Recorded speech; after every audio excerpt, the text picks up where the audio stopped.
दोस्तों, क्या हो अगर आप इलेक्शन में वोट देने जाएं और आपको पता चले कि आपका वोट पहले ही कोई दे करके चला गया हो।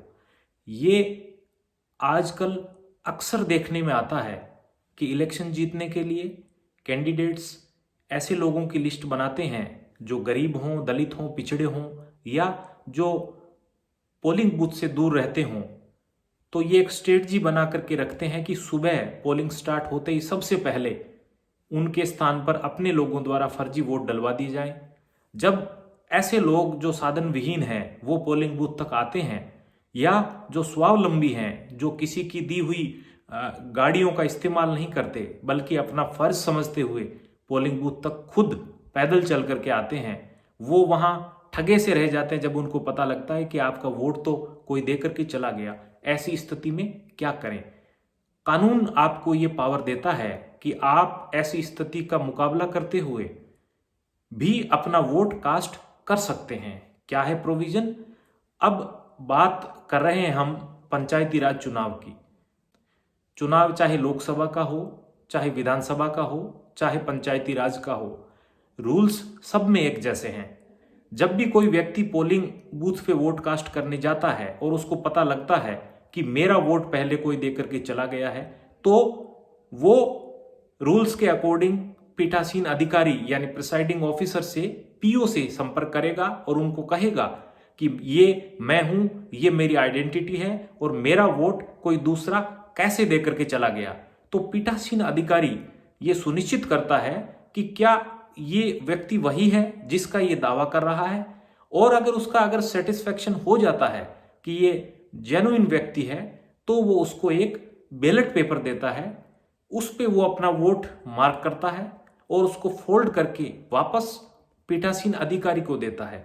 दोस्तों, चुनाव चाहे बैलेट पेपर से हो, चाहे चुनाव ईवीएम मशीन से हो, लेकिन उस व्यक्ति को ये राइट मिलता है कि वो बैलेट पेपर का इस्तेमाल करते हुए अपने वोट को कास्ट करे, और वो बैलेट पेपर उसके पीछे पीठासीन अधिकारी लिखता है टेंडर्ड वोट, और अलग लिफाफे में बंद करके रख लिए जाते हैं। ऐसे वोट की काउंटिंग सामान्यता नहीं होती, उन वोट्स को काउंट नहीं किया जाता है इलेक्शन का रिजल्ट बनाने के लिए। लेकिन दोस्तों, अगर किसी पंचायत समिति की सीट पे या किसी लोकसभा निर्वाचन क्षेत्र में या विधानसभा के निर्वाचन क्षेत्र में ऐसे वोटों की संख्या जो जीत का मार्जिन है उससे ज्यादा हो या उसके बराबर हो, तो ये मामला कोर्ट में खींचता है और वहां पर टेंडर वोट खोले जा सकते हैं। ऐसा हुआ है राजस्थान में।